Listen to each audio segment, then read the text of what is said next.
Remember when Uncle Tommy sent us Purple Rain for Christmas when we were kids? I was 3, so no. Mom and Dad definitely didn't let us watch that. That didn't stop us from seeing some of the best and worst movies of the 80s. We are the Zabriskie sisters. Carole, Jeannine, and me, Kristin. And this is the podcast where we rewatch the movies that raised us to ask, did that age well?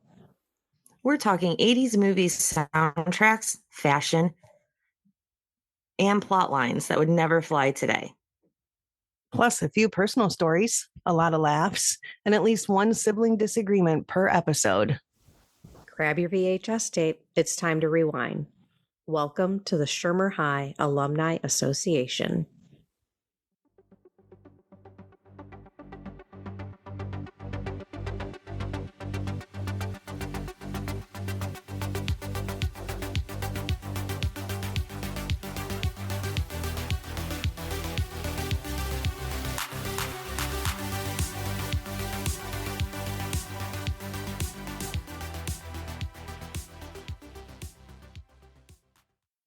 So, hey guys.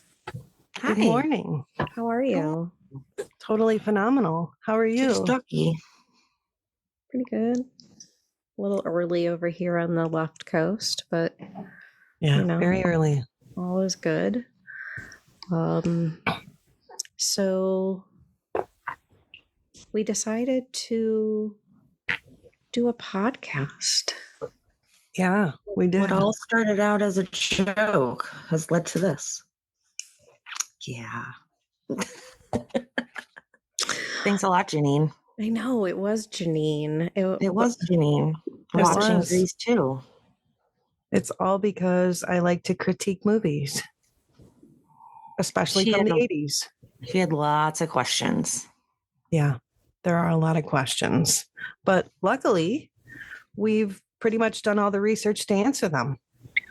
Yeah, and I think it all started out with you really coming to the realization that Stephanie Zanoni is an asshole. She sure is. Yeah. So we kind of wanted to dive into that a little bit more. And here we are. Yes, here we are. Okay, so I think we could dive right into this week's movie, which is Grease 2. Grease 2.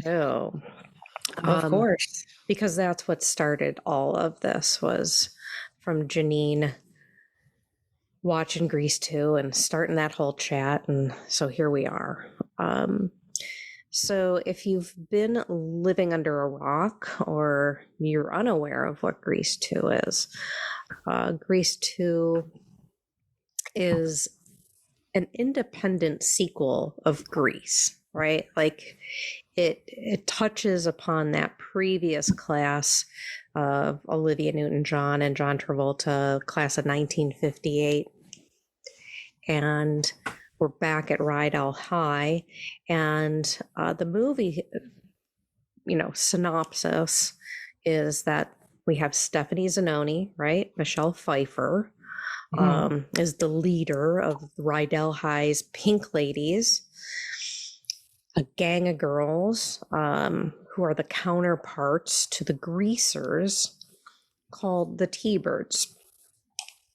So, and put an asterisk in that because I didn't see them doing any greasing in this, but me either. Stephanie, she's just tired of that relationship with the leader of the T-Birds, Johnny Nagarelli, who's played by Adrian Zemed, who we'll talk about in a bit. So she breaks up with him prior to really the movie starting, and she gets the eye of the new British exchange student, Michael Carrington, played by Maxwell Caulfield. And so he hopes to win her over. And he, in the synopsis, it said he tries to overcome his nerdy ways while holding off a jealous Johnny. Yeah. And that just seems like a simplification of a simple movie, but that's really kind of the gist of it, right? Yes. Yeah. Right. The nutshell, Yeah. if you will. Yeah. But this was, this was Michelle Pfeiffer's first leading role. So this was a big deal for her. I don't think I really realized that she was the one who was doing the singing. Yes, she was doing all of her know. own singing. Yeah. Well, she did wonderful. She did. thought she did if great. I were to compare the soundtracks of Grease to Grease 2, it's not fair because you had, Olivia Newton-John. Like you're not gonna. Right. But they're two totally different vibes. So let's talk about when high schoolers were played by full-ass grown adults. Yes. Well, and when evidently grown-ass adults attend high school still. Oh, right. Frenchie. Yeah. Frenchie. Yeah. So, so Michelle Pfeiffer and Maxwell Caulfield were both 23 when this was shot. Dee Dee Con, Frenchie was 30 when this was shot. Lorna Luft, Paulette was 29. So yeah, it was an older cast playing high schoolers, which continued through the 80s, right? This is not an original theme here. I think we'll have to find out, when did that change? I think it was High School Musical, but I don't know. Like, when did we actually start using high school age people in high school movies? Because it wasn't in the 80s. It definitely was not. Right. And so, I don't know. Do you guys want to talk about the actors at all? Sure. I mean, you have Christopher McDonald, who's Goose, and he went on to play Shooter McGavin. Right. So that's pretty cool. And a lot more. But I mean, like, Shooter McGavin's definitely got to be the most notable of his roles. And Adrian Zemet. So he also was on TJ Hooker, which was a big show. Like, I don't know, Jeannine, if you remember, we always watched. Dad was a big TJ Hooker fan. I don't remember that. Yeah. No. So he was on TJ Hooker as well. So I remember him from something. Like, when you look at him, you're like, oh, I know him from. Right. But I can't think of what he was in, like, after he was in Grease too. I think I'm like, TJ Hooker. You just don't remember that it was TJ Hooker. Maybe. Yeah. Like, I have no idea. You look at him and go, oh, Hooker is. yeah. I know him. It was a cop drama. It was on, I think it was on the like Thursday night lineup or whatever before they called it that. And then we have Lorna Luft, right? I did not know this prior to researching this. Paulette is one of Judy Garland's daughters. Yeah. How many daughters does she have? I think just her and Liza Minnelli. Yeah, I thought it was just Liza Minnelli. I had no idea she had another daughter. Like, she must be like the black sheep of the family or something that nobody mentioned her before. I think she just wasn't as notable as Liza, but like when I Googled her, she's out there. She's, Yeah, she's done some stuff. I think my favorite is definitely Pamela Segal, who played Dolores. Yeah. I knew that she, when I Googled her and I saw her face, I was like, oh my gosh, I just saw her somewhere. I've just seen her in something. And right before we moved from Ohio to California, I started rewatching Parenthood for whatever reason. And did you guys ever watch Parenthood? No. Dax Shepard and Lauren Graham. No. It's a classic. It's a fantastic show. I had done Gilmore Girls rewatch. And after that rewatch, I did a Parenthood rewatch. And she's in one of the episodes, or she's in multiple episodes as like this really angry neighbor. So it took me a few minutes to put that together. But her IMDb is huge, like huge. She's like voiceover for everything, everybody. Good for her. I mean, yeah. Name a cartoon and she's a voiceover in it, which I think is fantastic. Good. And then the twins, who are the Doublemint twins, and that brought back another core memory, was Double Trouble. I don't know. Yeah. It was a short-lived show, but I did pull that up, that they were Kate and Allison Foster from Double Trouble. So this movie came out in 1982. And it didn't do good. It didn't do well. It did not. At the box office. Nope. I feel like they set it up for failure, though.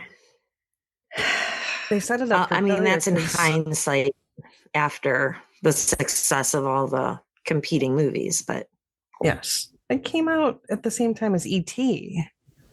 Right. I mean, how do you compare to E.T.? And Rocky 3. Poltergeist. Wrath of Khan. Yeah, Poltergeist. Like, but I'm wondering, they were riding off the success of Grease, and they thought like, oh, this is a shoo-in, and it wasn't. It brought in just over 15 million on its opening weekend, and forever has been, rated, by critics as one of the worst movies ever made, which I think is a little... What? Yeah. That's harsh. This is Rodgers and Ebert. Like, I can think of worse movies. Have they seen Killer Clowns from Outer Space? That's a different plane. Yeah, that's a totally different... Well, if you're going to group it into all movies and being one of the worst... I wonder what they said about that movie. I can't wait to find out. But I think, who on Grease, you had was it Barry Gibb? Yeah. It was Barry Gibb who did the songs, right? Yeah. And I'm not saying they were all bangers, but you lost Barry Gibb. You lost like a lot of the musical talent. And so this was all written by a man named Louis St. Louis, who was very well known. And he just passed away in 2021. Did he? Yes, he did. He did. He was at the Actors Fund home in Englewood. What's that? It's like a rehabilitation, assisted living, kind of like where Uncle Tommy was at for professionals of performing arts and entertainment. Wow. Wait, could we put Uncle Tommy there? Could we have put Uncle Tommy there? Right? We probably could have.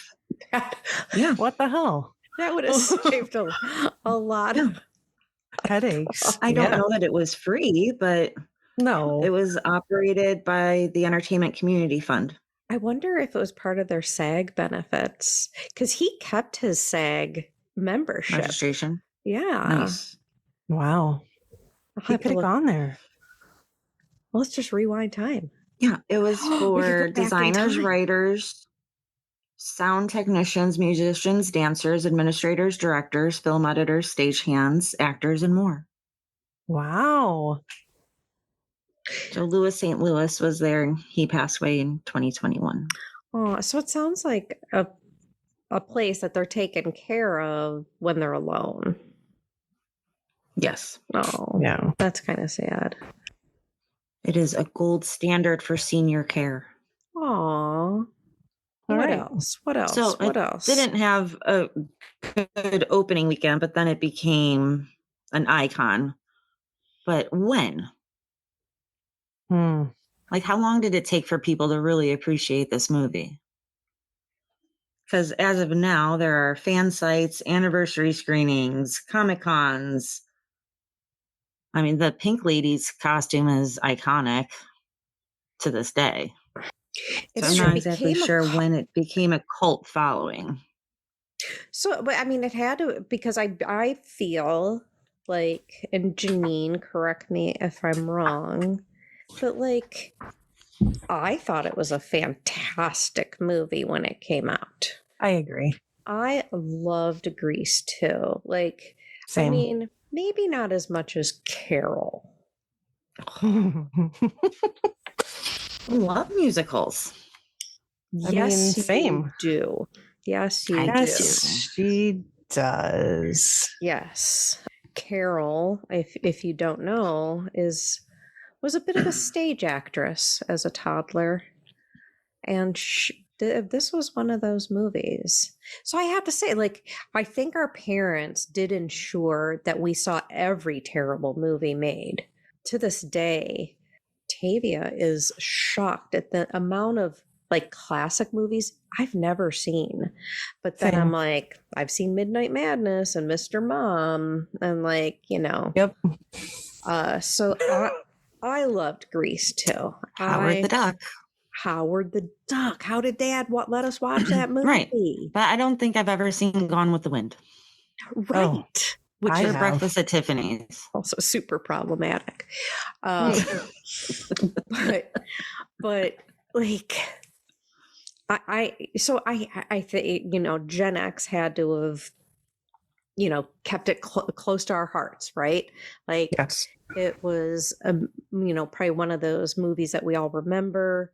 And I'll use kind of Tavia as that marker of the beginning of Gen X. Those who are, you know, in their later 50s, you know, they were in high school or graduating high school around this same time, which is hard to wrap my head around a little bit, was that, you know, when this movie was coming out, she was already graduated from high school. Wow. I know. So like, I think our generation brought this movie with us, honestly. Yeah. That it's this, you know, iconic musical, but it's not without its issues. I think that, you know, we have to look at Stephanie in a different light. Okay, so Stephanie is the leader of the pack, right? Yes. And who? Like Rizzo. Okay, so she's like the Rizzo. Right. Of this movie. Well, it's sort of like they flip-flopped the main characters, because in the first Grease, it was like, you know, the bad boy and the, you know, good girl. And then in this movie, it's, you know, the bad girl and the clean-cut guy. I mean, I guess technically Stephanie would be Danny Zuko. Yeah. Yeah. Yep. Stephanie would be Danny Zuko, and Michael would be Sandy, which is his cousin. Yeah. And so this technically takes place 2 or 3 years after the graduating class. Are we getting into this year thing? Oh God, this drives me nuts. Depending on what website you look at, it's 2 years or it's 3 years.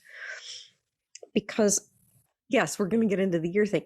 You know, opening scene, which we'll get into, is they're raising the flag, Rydell High School class, you know, 1961. Was that the end of the year or the beginning of the year? And so did the 58 class graduate in 58 or 59? Did the 61 class graduate in 61 or 62? Anyway, we see it's at least 2 years, right? At least 2 years, which makes Frenchie at least 20, right? Yes, well, 20 or 21. 20 so or 21. I kind of went down that rabbit hole a little bit, and I kind of based this off of Eugene.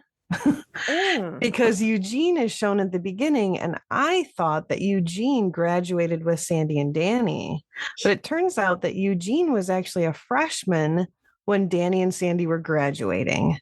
So that would mean that Eugene is now a senior when Michael and Stephanie are seniors. And Frenchie would have been a junior when Danny and Sandy were seniors. Oh, she was younger? She was a year younger. So she would be the equivalent of Dolores to the Pink Ladies. Okay, so she's That's my theory. 19 or 20. So she would be 19. So in Grease 2, she would be 19. She went to beauty school her junior year and dropped out of school and then came back when Stephanie and Michael were in school to finish her senior year. Okay. But she also disappears halfway through the movie. So she does, yes. She does. That is a thing. And she doesn't technically graduate with them. So we don't know if Frenchie ever actually graduates high school. Was Frenchie not at the luau? No. Like halfway through the movie, she's nowhere. She disappears right after like the scene where the lab scene.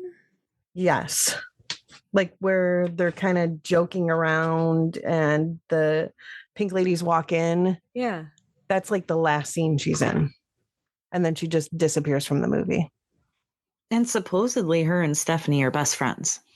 Yes, that's what she says in Grease too.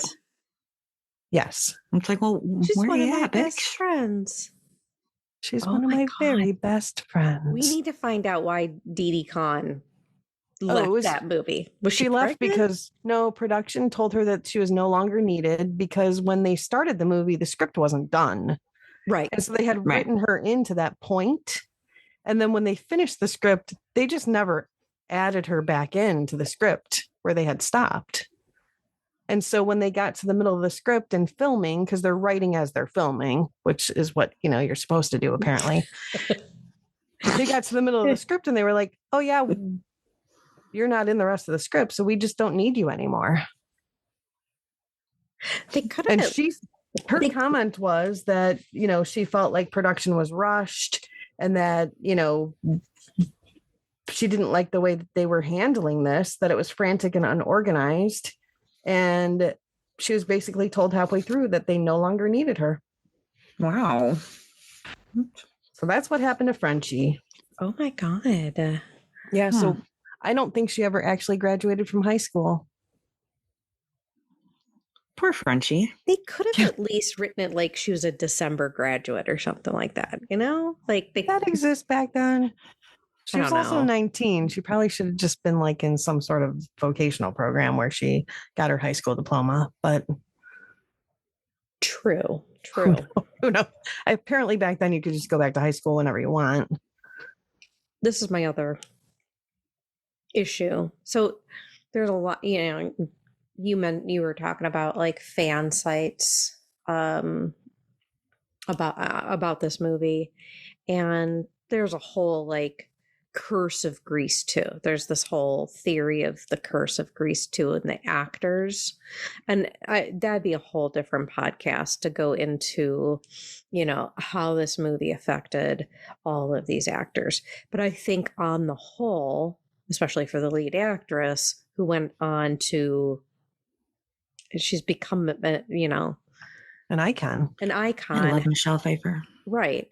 And and she's made herself into the Marvel universe. Like, yeah, like that's a real symbol of really making it. So, and like we were talking about, like these other actors went on to do other things.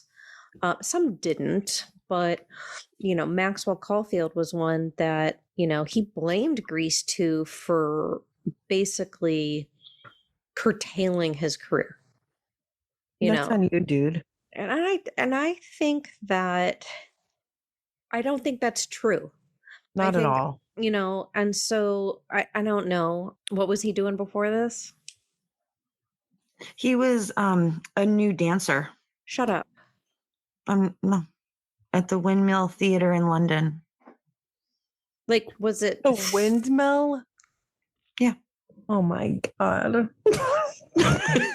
I'm sorry. I'm sorry. I just had a visual there. I'm he sorry. goes from being a nude dancer to being in this film, and this film is what did it in for him. Yeah, come on, bro.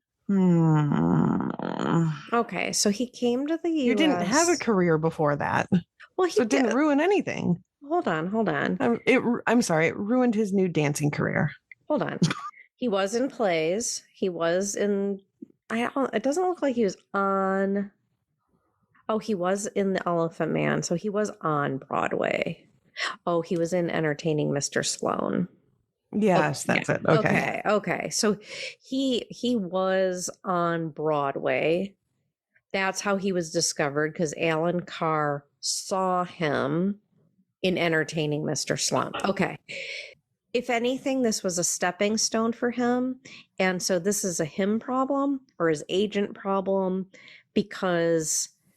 but also he went on to, he was on the Colbys for like, and wasn't years, he on I thought. Wasn't he on a soap opera? The Colbys. Ryan's Hope. But I think that was only like. Yeah, Ryan's Hope. Dynasty. He was on Dynasty. He was on 9 episodes of Dynasty and all 49 episodes of the Colbys. Yeah, shut your mouth. The Colbys. Huh? What's the Colbys? It was a spinoff, wasn't it? Does it say he was on Beverly Hills 90210? Yes. When? In 1990, he was on 1 episode of Beverly Hills 90210. He played Jason. So, like, he has a career here. Yeah, he was on Calendar Girl, Dr. Quinn, Medicine Woman. All My Children. All My Children in 3 episodes. Spider-Man, the animated series. So that's why I think blaming Grease. Nikita. I think blaming Grease too for. I don't know what this show was, but. Jeez. So yeah, he blamed this film for diving his career, but then there was a documentary about producer Alan Carr, and Maxwell Caulfield had attended screenings and cast Q&As and was saying how he can see the charm of the movie. Oh, he got over himself. Right. So it's like now that you see that people do like the movie, you're like, oh, yeah, I guess it's not too bad. Yeah, now that people like it. Okay. He may be adorable, but fuck that guy. Seriously. I'm over him. Already. Michelle Pfeiffer said that Maxwell Caulfield was self-adoring during their filming. So I guess that kind of explains. I love that. Yes, he was very self-adoring. Self-adoring. Yeah. I love her. Yeah. I love that. Self-adoring. And we'll get to that with the shirtless motorcycle jacket. Oh my gosh. Oh my gosh. Yes. Well, yeah, let's just jump into it. Let's go in. Let's go in. Let's do it. Intro song. Back to school again.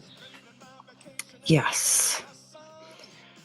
Geometry and history is just a pain. Biology and chemistry destroys my brain. Well, don't they know that I deserve a better fate? I'm really much too young to matriculate. Let's talk about that word. Matriculate. What do you think that means, Kristin? Well,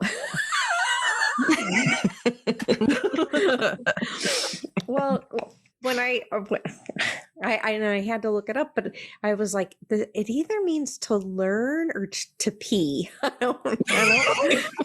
don't really know.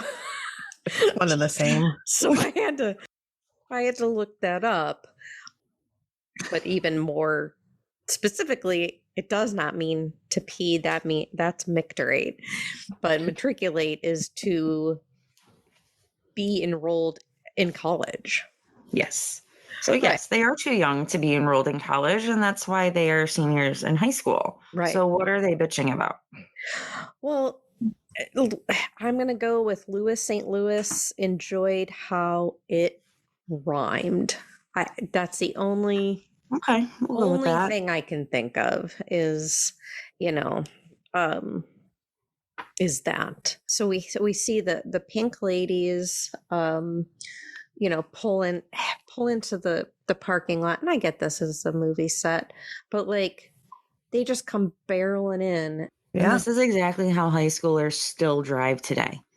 I get a call from my daughter at least twice a week about parking lot battles of how these stupid kids drive. It's not surprising how they're screeching into the parking lot. Everybody's there. It's first day of school. And okay. So here's my thing about the pink lady's car and scenes in which the pink ladies have the car. Mm-hmm. Do they just not know how to drive? Is this supposed to be some joke about women drivers? Was there formal driving instruction back then? Yes, there was. Yeah. Are you sure? Yes, there was. But like, they don't show anybody. Like, it's always like Rhonda's usually driving the car, I think. But it's like, is this? Why does it all? And it's multiple scenes of like how women can't drive. And that's, you know, and then you go to this next scene and Stephanie is getting, okay, first of all, Stephanie's taking the bus. Yeah. She's the only one that has to take the bus. Everyone else live like on the other side of town. Right. Is this like some kind of wonderful situation? Like, maybe she's Watts. Is she Watts in this? She's dressed like a hobo. She's, you know, she's wearing a sweatshirt and leggings and, you know, dancing her way off the school bus. She also appears to be the only one that has a job. Yes. Oh, so she is Watts. She is Watts. She is Watts. And she works at the gas station. Where did Watts work? And they made fun of her for working at the gas station. They do make fun of her. Yeah. So these are all rich kids. And Stephanie's the poor kid. It doesn't make me feel better for her. Like, she's still an asshole. Oh, 100%. 100%. Very interesting. So I would like to point out the choreography. Very good. Choreography. And I feel like we should always have like random busting out of dancing, especially at schools. They would be a much happier place. Yes. Like more flash mobs. Yes. Great. How do we implement that? How can we get, like, maybe send out a press release to PTAs or something? Like, hey. Probably theater directors within the schools. Okay, so the story is that Stephanie and Johnny have broken up, which, first of all, can't even imagine them a couple in the first place. Right. Me either. Ugh. When they're broken up, and Johnny's like, you know, trying to get, okay, Johnny's a gentle heart. I really feel like, you know, he was madly in love. Yeah. Also, he'd like to own Stephanie, but like, that's neither here nor there. And so I think the number of pink ladies to T-birds is uneven, right? Like, it's not 1-to-1, and the one kid is just a child. Davy. Davy. So there's like 3 guys to like 4 girls. Right. Mm-hmm. Which obviously is on purpose. So they needed Michael. So they need Michael. 1, 2, the whole code of like, we're T-bird chicks, at least until grad. It's like, well, hold on. Right. Who not enough T-birds? Who was Paulette with before? Nobody. Nobody. Right. So she's been why did they give Stephanie grief later in the movie when Paulette wasn't with anybody? Unless there's some T-birds that we don't know about. Maybe right. Maybe there's secret T-birds. And maybe we don't see them all. Because if you look at the Psycho Lords, there's like 25 of them. There's 9. Well, 25 in my mind. and there's only 4 T-birds? Like, that's not even a fair fight. Well, and Davy doesn't even ride his own. Right. So there's No. 3 bikes. One with a sidecar. Aww. He feels like the Dolores. He feels like the Dolores of the T-Bird. So he's not even like legit. Yeah, he's just like what do they call her? She's the, what did she say? She was? Mascot? She's the mascot of the Pink Lady. So he's like the mascot of the T-Birds. That is the sweetest scene. I know we're not there yet, but that is one of the sweetest scenes. Was her and Michael, where she's like, I tried to put a letter on my sweater and it fell off, and it was really embarrassing. That is such a sweet little scene. That was cute. Yeah. So Johnny's there. He's like, "What's it's over, Johnny," and then he literally is like, "Hey, what's up, Paulette?" Yes. Right. Is that like a legitimate like a high school dude thing? I guess it is. It is. Okay, well, fuck you. I'll just, fuck your friend. Right. It's but absurd. These girls have to take this oath that they're all going to be somebody else's sloppy seconds. Mm-hmm. Which is gross. Yeah. This is like a petri dish of grossness. Except so they have loyalty to the guys, but not to each other. But like Sharon and Demucci and like Goose and Rhonda, like they're together the whole time. So they're not swapping. Right. It's just Johnny. People have to share Johnny because, he's apparently God's gift to women.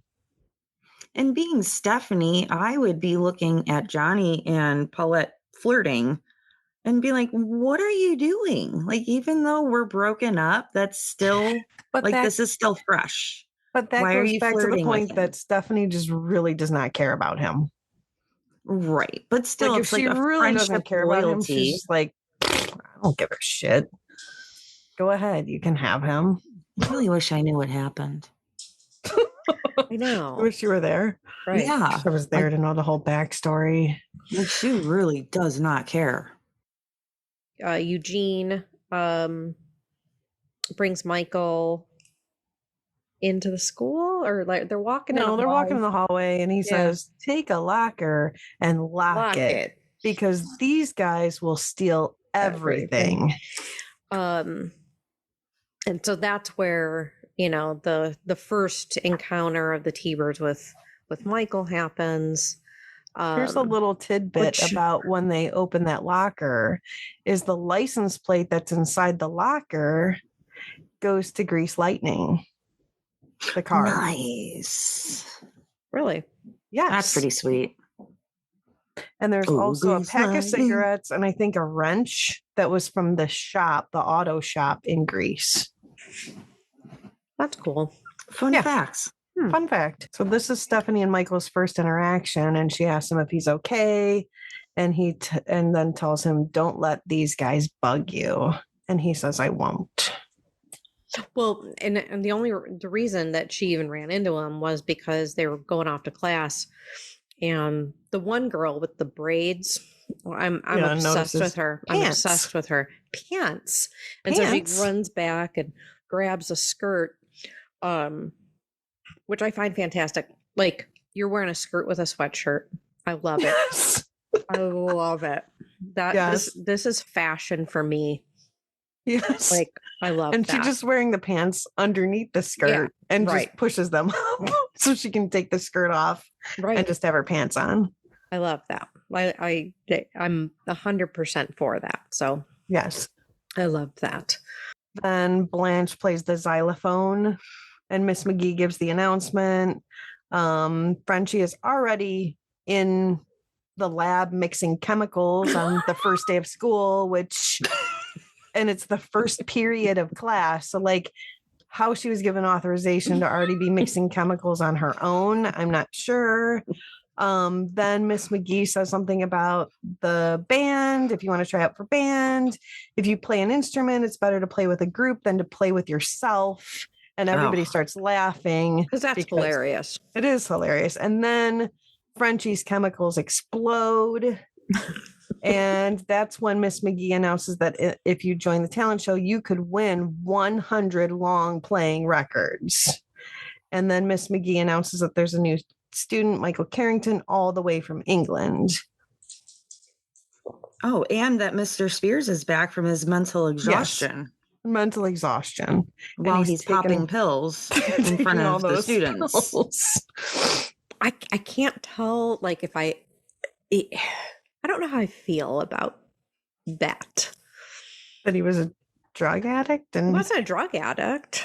I don't know. He was he had a mental breakdown because he's a teacher, a high school teacher. And he was from the first movie too, right? Yeah. Yeah. And yeah, like I don't know. It just says something about teachers to me that just doesn't sit right. I just can't identify what it is. Yeah. So but they couldn't handle the mental load of high school kids. And then it put him into a mental exhaustion. Yeah, or the guy was allowed to come back to school, or he was found fit to come back. I don't know. We can move on from it, but I don't know. Yeah, because the later parts where he shows up, you're like, oh my God, who is just like allowing this to happen? Like at the luau, where you're like, what the hell, this poor guy. Okay, so we end up outside. Oh, on the track. On the track. And Michael asks Frenchie about Stephanie Zanoni. And that's when Frenchie explains that Stephanie is a pink lady and only T-birds can date pink ladies. And Stephanie is one of her best friends. Yeah, and you can look, but you cannot touch. And then Michael says, well, then how do you become one of those T-birds? Okay, and it took me a while on this to figure this out. I was like, are the T-birds on the football team? Yes. Why are they? No, those are their gym outfits. Class, yeah. It's PE. Oh. PE class. Okay. Right. I was like, they're not jocks. They're not on the team. But so it was okay. Also, why is there a huge hole in the ground in the football field? I don't know. Thank you. Why is that there? Right. So they can push them into it. Right, but like it's a random gigantic hole in the football field. Well, maybe the maintenance guy that's setting up the pool for the luau had to run some pipes for the water. Right? Like there's no earthly reason why that hole exists. Yeah, that I'm guaranteeing you that hole has something to do with the pool. Okay. Or that it was accessible. Can you put a cone? Like, yeah. Can you put like some barriers over it or something? Or some caution tape? Right. But that, okay. And so then that is when the Cycle Lords come driving in on the track. Property. Yeah. One, that would have ruined the track. Yeah, for Back sure. then, like, because they weren't made out of all the fancy recycled materials we use now. And where are all the adults? They all disappeared in that scene. Like, they all left. How are all these men children able to just kind of drive into a school campus during school hours to do this? And no teachers ran out there and they're like, no, get out of here. You are not allowed on this property. They just let it go. Like that's just a normal everyday thing. There's no supervision anywhere besides Mrs. McGee, it seems. And the coach. I get, but the coach was in the hole. So I guess right. he was in the hole. I'm sorry. He was in the hole. Did anybody ever help him? I mean, obviously. Well, obviously somebody did. And so this is when we see Crater Face for the first time. Or pizza, also known as Pizza Face. Who calls him Pizza Face? I don't know. I feel like there was a part where somebody refers to him as Pizza Face, but I guess maybe not, because there is a part where they say Rat Face. Yeah. I think it was Dolores. Oh, Dolores called him something other than Crater. Might have been Rat Face. at the bowling alley. She calls him scum. Scum. Yeah, she does call him Well, scum. that was to his face. She ran into Davy and told Davy he was there, but called him something other than crater face. I think it was rat face. So if you remember, so he was in the original Grease. Yep. So how old is he? He's right. So like, what grade was he when he was in Grease? A freshman, because he looked like he was 30. He was. And in this, he looks like he's about 35. So. Because he was with Cha Cha Di Gregorio from St. Bernadette's. Yes. And so, you know, so I don't understand. He was the leader in Greece too. I mean, Greece as well. Like, did he? Maybe he failed a few times. Yeah, like 3 years in a row. So I don't understand that. So and there's maybe no he's a dropout. way. Yeah, there's no way he could have been a freshman in Greece. So there's a timeline like issue there. Like, or are they just adults? Like they're not even in high school anymore and they're just a gang. that torments high school kids. That torments high school kids. Right? I guess that's possible. Number one, they look like they're in their 30s, but number two, they're some of the ugliest guys I think I've ever seen in my life. So, and their boyfriends are standing right behind them.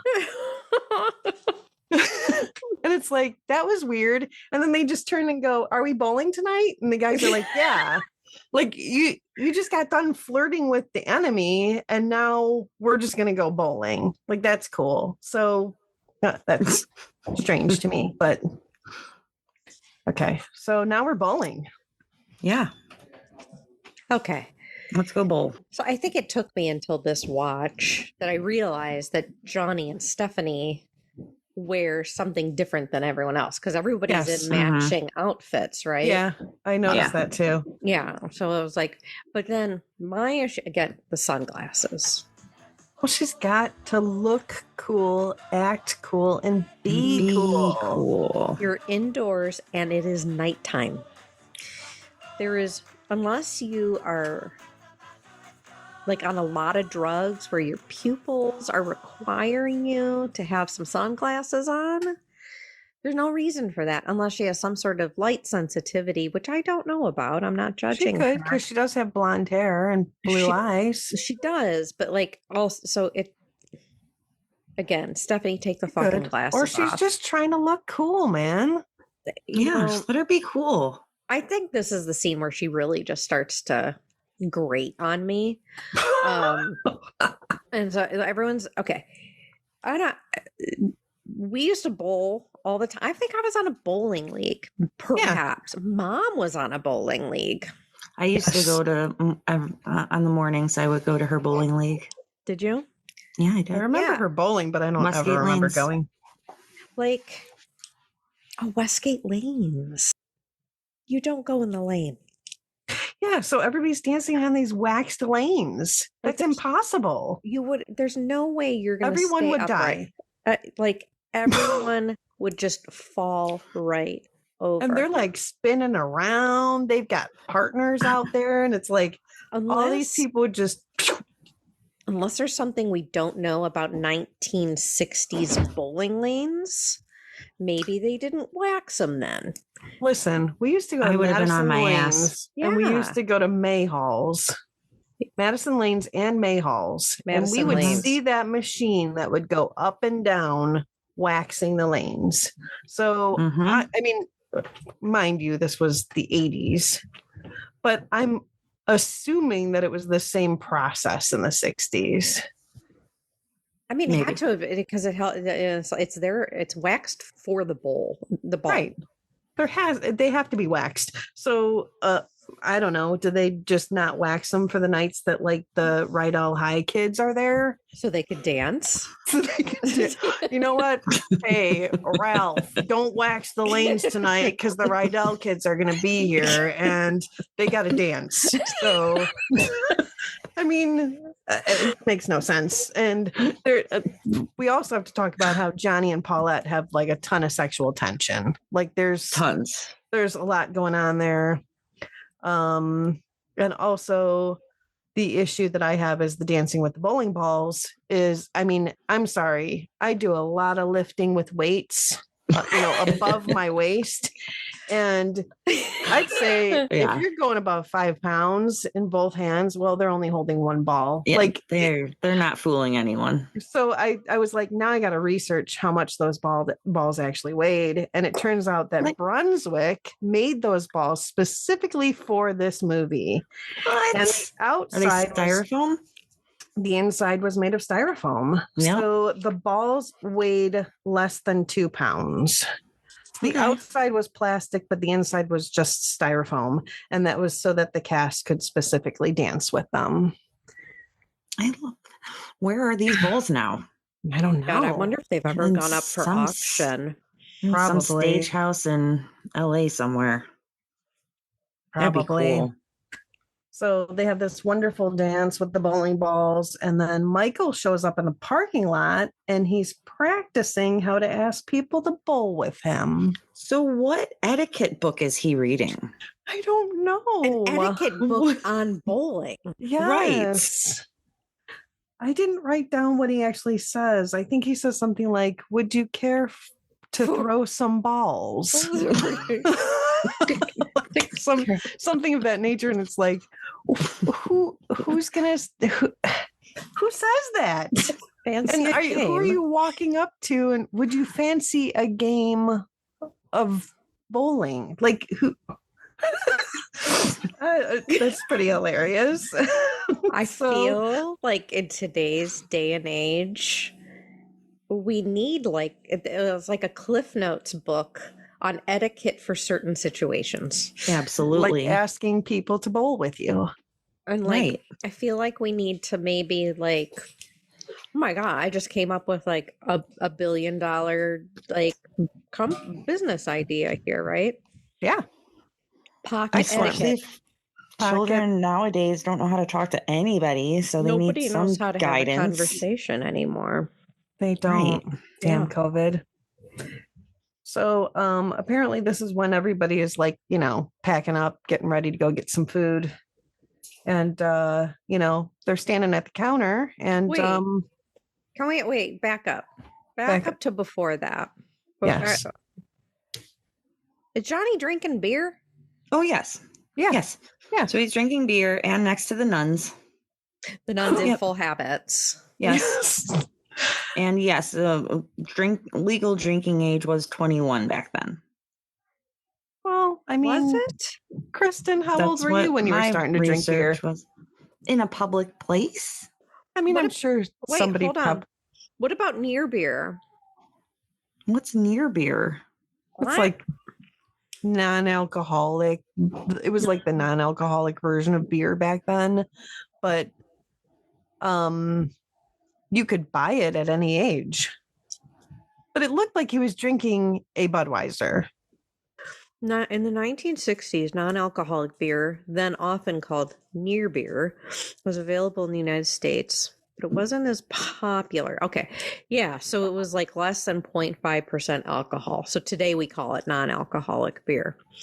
But the well-known brands of near beer at that time were Anheuser-Busch, Pabst, Miller, and Schlitz.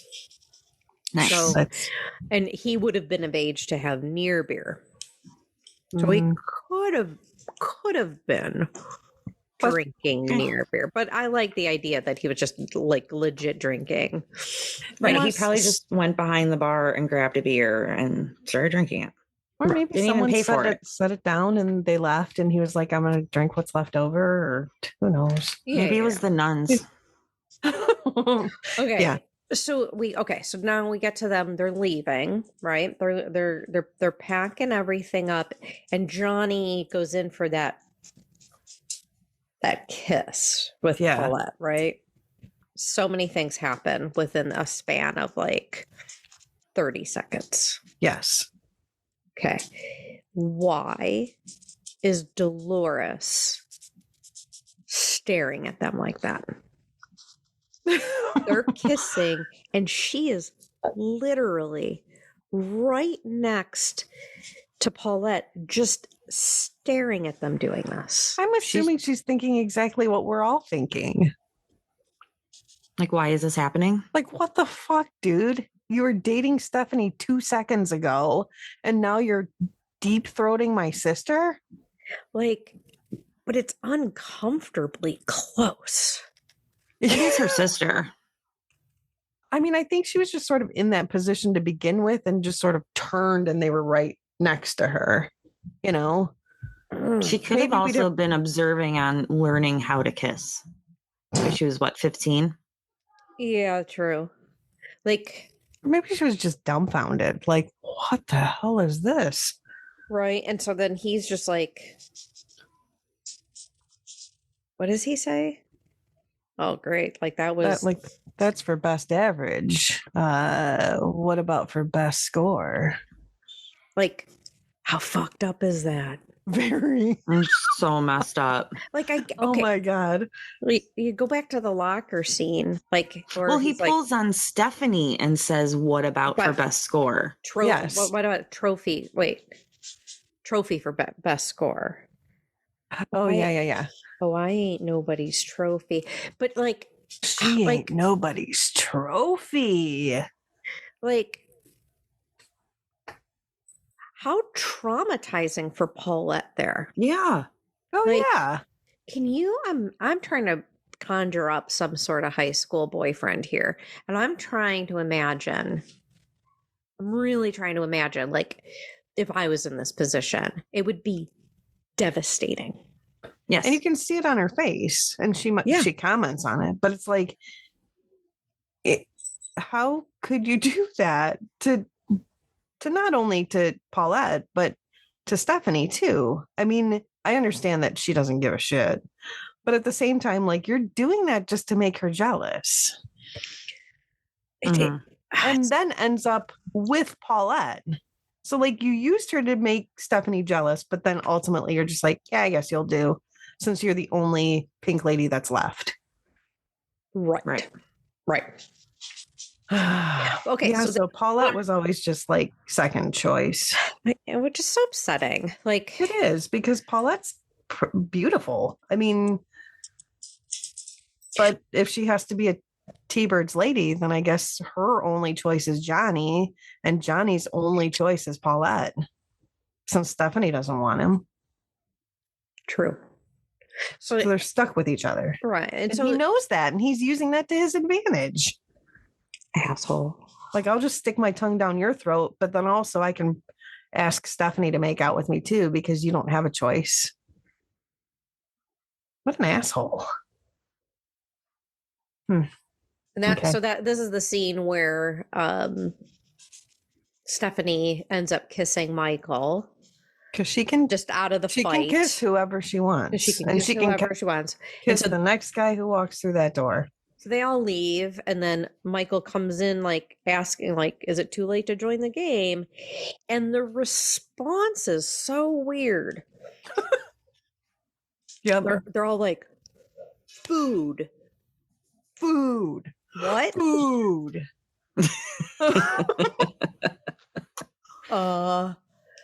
Okay. Yes, you're going to get food? Yep. And so now Johnny's pissed off because Stephanie kissed Michael. Paulette is pissed off because Johnny wanted to kiss Stephanie. And so everybody leaves because they're all going to eat. Right. And Dolores is standing there returning all the shoes. And Michael and Dolores end up standing there and talking to each other. Right. So this is kind of the end of that night. And this is, I talked about it earlier, where Michael and Dolores are walking off. He's going to walk her home, it's just a very sweet scene. Mm-hmm. And she's telling him how she's going to, and she's the character that is giving him the information, right? She's that character that's feeding, like, it's all about weird codes and whatever. I never heard a weird code during this movie, but you got to be a biker or a biker's old lady. Right. But she talks about how she's going to be the mascot. She is the mascot. But anyway, I thought it was sweet. He's going to walk her home. And, she talks about putting the letters on her jacket. And then they fell off in front of her sister, Paulette, and how it was really, what does she say? Embarrassing. We'll have the best looking jackets. I once tried to put letters on this jacket, It didn't work. They fell right off. It was really embarrassing because it happened in front of my sister, Paulette. I didn't mean for it to happen, but it did. So that's cute.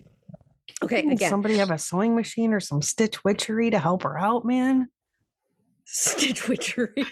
Some E6000. Right. So then, Come on. So then we just cut to the next day of school, or we don't know that's the next day. It could be 3 months later. Yeah, no it clue. Could be.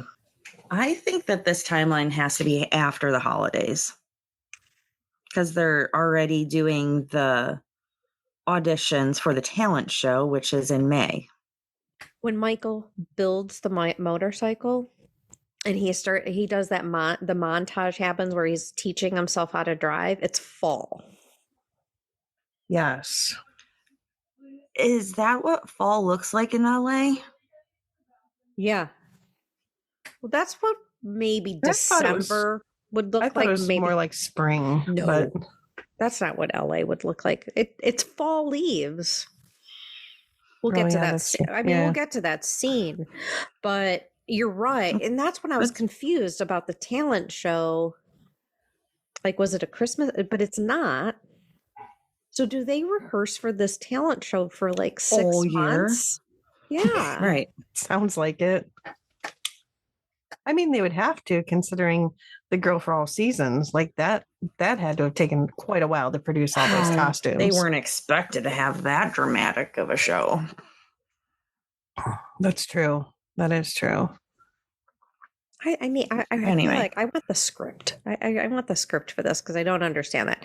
So this is when we see Mr. Stewart, who we assume has come in for Mr. Spears, right? Yeah. That's that scene where they meet him.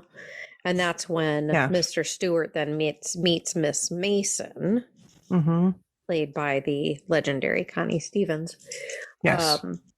And so this is that scene where it's like he goes into that class and he says whatever, I'm going to be your substitute teacher, and everyone starts laughing and then just like walks out. Yes. This is where Cool Rider happens. And I've had a lot of conversations, with my besties over the past few weeks about different guys we grew up with, just getting in trouble, just issues left and right. And I remember asking, I'm like, what happened to the men of our generation? What happened to like the men? And there's a bigger conversation to that. But then I hear a song like this, Cool Rider, which maybe Jeannine will read us all the lyrics to. No, I won't. Okay. But like, sorry. She is I do not want you, smart, brilliant British man. I want a guy who just knows how to ride a motorcycle. That's all I want. And then I think I grew up with a generation of men who are like, all I have to do is like the bare minimum. And I'm a cool dude. I'm off my soapbox about this right now, but Cool Rider. Like, girls, you deserve so much more than a dude on a motorcycle. Stephanie does not deserve more. Let me be clear. She does not deserve more. But just general women, you deserve more. I'm done. Okay, thank you for that. That was very inspirational. You guys can talk about Cool Rider. You're like traumatized. I don't think there's much to say about Cool Rider except it's the iconic costume. And when she dances away, she forgot all those books she went back for. Right. She forgets And everything. her circle, whatever that was. So it's like, well, now she's going to have like all these fines for lost books. And maybe that's why she did so terrible on her paper. Maybe. Probably. Well, she's had a lot on her mind. But I guess if she's Watts, right? Like, I don't know, maybe that's all she can aspire to. It's just sad. No ordinary boy will do. She wants a writer that's cool. All right. Well, now Michael's going to be a writer. Yep. And he's writing essays because what's his name approached him about on the fall essays for cash. Lewis. Yep. So now he's writing as $5 essays. Can we talk about Paul Frechette for a second? Can we talk? Okay. So, and I forgot to mention this with Crater Face, whose name is Dennis Stewart. Because I'm going to have to point out all the token gays, right? It's just going to happen on our movie rewatches. And so Dennis Stewart, Crater Face, he died of AIDS in 1992, I think. So he was a part of this community when this was being shot, and the HIV/AIDS epidemic had just kind of started in the specifically in the world, but the United States. There was just something I didn't know about Dennis Stewart, and that he was just the nicest guy. He was the nicest guy. There was a interview with the actor who played Eugene. And he said, so the actor who played Eugene said that he had to take the bus every day to get to the studio. And I think it was maybe 2 or 3 buses. And they were talking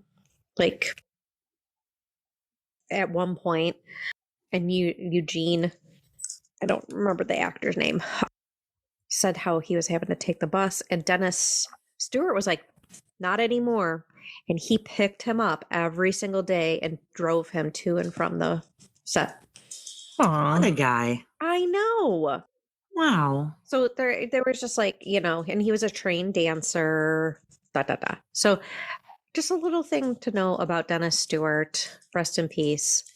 And then Paul Frechette, catching up to him.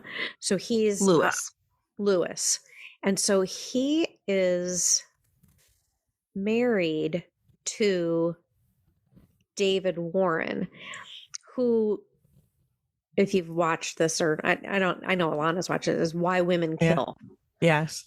So just a little and they've been married for a very long time. So back to papers, but little tidbits on the couple token gay actors from Greece. Nice. Yeah. Excellent. So Lewis approaches Michael. He's making about $5 a report. Yeah. Mm-hmm. Am I right on that, Carole? Yes. So in today's money, that is $53.48 per essay. So we're figuring that. Heck yeah. So we're figuring he maybe did about 20 essays to get this junkyard motorcycle for about $1,000. He was hustling. If that's what he spent, could have been $1,000 today. Yeah, $1,000 today. Yeah. Okay. So that's realistic. About $100 back then for a scrap bike. And let's also note, today we live in a world of word processing where anybody can write a report for anybody. But this guy changes his penmanship for every single report he writes. Yeah, he's quite the artiste. He adds little little tidbits. He puts ink on each one. He's That's really worth more than $5. hell yeah. Right? Like, I'm just very impressed that he has the ability to change up his penmanship. Where today, you wouldn't even have to worry about it because it wouldn't be written. Also, kids don't know how to read cursive today. It's true. It is true. Then we move on to Mr. Stewart's class. Oh, God. Is this reproduction? Yes. I have so much to say. Okay. So the next scene is where they're in class with Mr. Stewart. And the scene starts with Mr. Stewart drawing the female reproductive system on the chalkboard.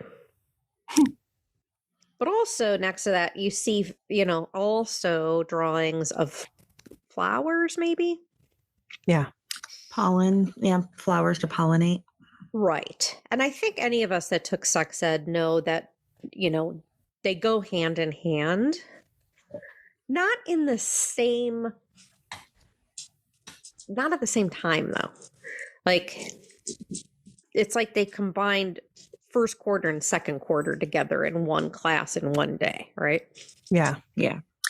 And so before this happens, Miss Mason comes into the room, right? Yeah, just to sit and observe. And then she was like, I'll be right over here. Why? Why is she there? She's not the principal. She's not auditing this guy. Why is she there? Doesn't she have a class to be in? Right. Yeah. Like, she's there just for the, because she's hot. Or maybe Or she doesn't have a class that period and she's just stalking him. Or she just wants to learn about reproduction. I guess. I think she just wants to look at Mr. Stewart. I don't It's know. just awkward. It's just awkward. And the whole song is just needs to be buried. Yeah. It does. Now, what is the best time of the month? And Never brought to light again. The part where Paulette is asking the teacher Yeah. if he carries protection. In his wallet. What? Yeah. Did men do this in the 60s? I don't know. Apparently they did. I just love that none of the guys have any idea what the best time to conceive is. None of them. They're all just like, what? And then Damucci's like, at night. They're seniors in high school. Seniors. Yeah. And so I kind of asked my husband about whether or not he was familiar with the female reproductive system. And he's like, I go, when's the best time for a woman to conceive? And he says, I guess I just don't know the female reproductive system very well. And I'm like, the guys just not, do they not know? No, they just don't. No. Or they're just not paying attention because it doesn't pertain to them. Like they don't care. So why he was asking men, I don't know. The whole scene could have been removed from the movie and not affected the movie at all. And so well, Mr. Stewart asked Davy to answer when the best time for women to conceive him. And if you notice, the camera does a very quick zoom in on Mr. Stewart's face. It's like they don't have these. Yes. They don't have these random zooms in the movie, but like this one was very noticeable. It's like, why? Yeah. Why? You're right. Why are we zooming in on him? Why are we like zooming super in on him? suspenseful. Maybe because we want to see how awkward it is to teach these kids sex ed. But you're right. There's no other zooming in this movie. No. That's the only time they use the zoom effect. They just really wanted to try it out. Maybe. And it was just dun dun dun moments. right. Very strange, but yeah. So we all then- learned about reproduction. Yeah, that song never needs to be heard by anyone ever again. No. Put that in the vault. Right. And then, then we get to the point in the movie, like Michael starts teaching himself how to draw, he builds a motorcycle, which is believable. How did he know how to build a motor? Oh yeah, he had the manual. He had a manual, and he's a smart dude. So okay, all right, I could see that. So he teaches himself all these tricks. He teaches himself how to jump over a cop car. He teaches himself how to jump over an entire stadium-sized pool. He teaches himself how to do all of that in a field next to this junkyard. Yes. I think when you're just starting out, you should just kind of drive around a little bit. The streets, yeah. So I don't know. I'm not a motorcycle person. Carole's the motorcycle person.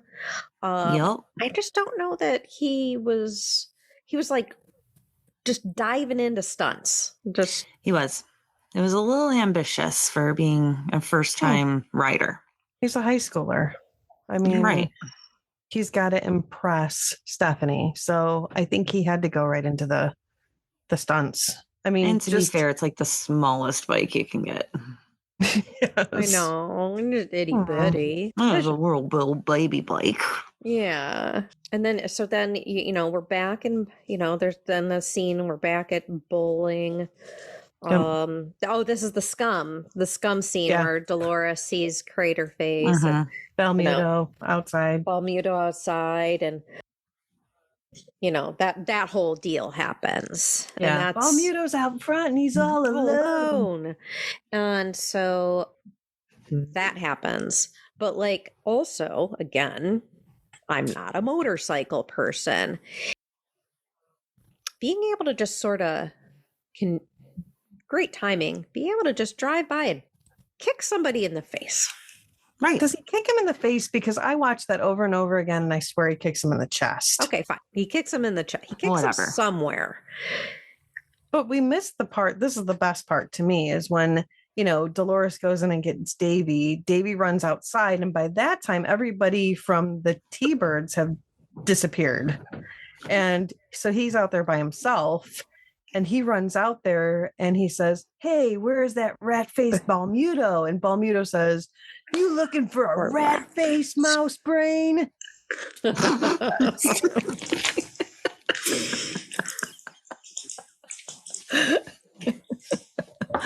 Oh, good scene. Good scene. Yeah, it was really good. And then Michael drives by and kicks him what I think is in the chest. But, I don't know. Right. And so you watch that, and from an editing perspective, you can tell it was all filmed separately. Yeah. Oh, yeah. Like everybody on top of the cars, that was filmed at one time. The Pink Ladies, you can tell that it was filmed completely separately because they're not looking anywhere specific. Right. Especially Stephanie. She's just sort of wandering eyes. Like nobody's actually looking. And so it's just bad editing. I don't know. Didn't like it. Yeah. So then we get to that scene where Michael is in the chemistry lab with Frenchie. Yep. And says that she heard that there was something happened outside the Bolorama last night. And according to Paulette, this gorgeous guy knocked Stephanie Zanoni right out of her bobby socks. Yeah. And so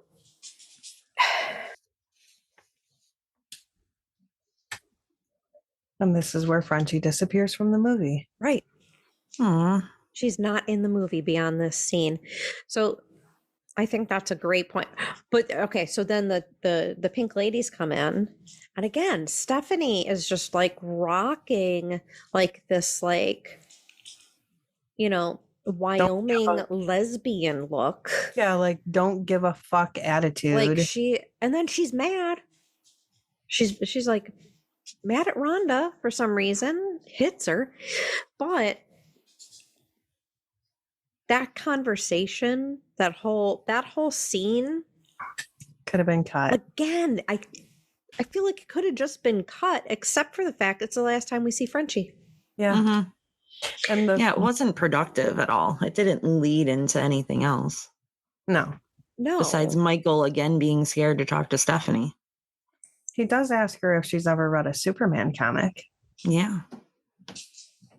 Not in the last few hours.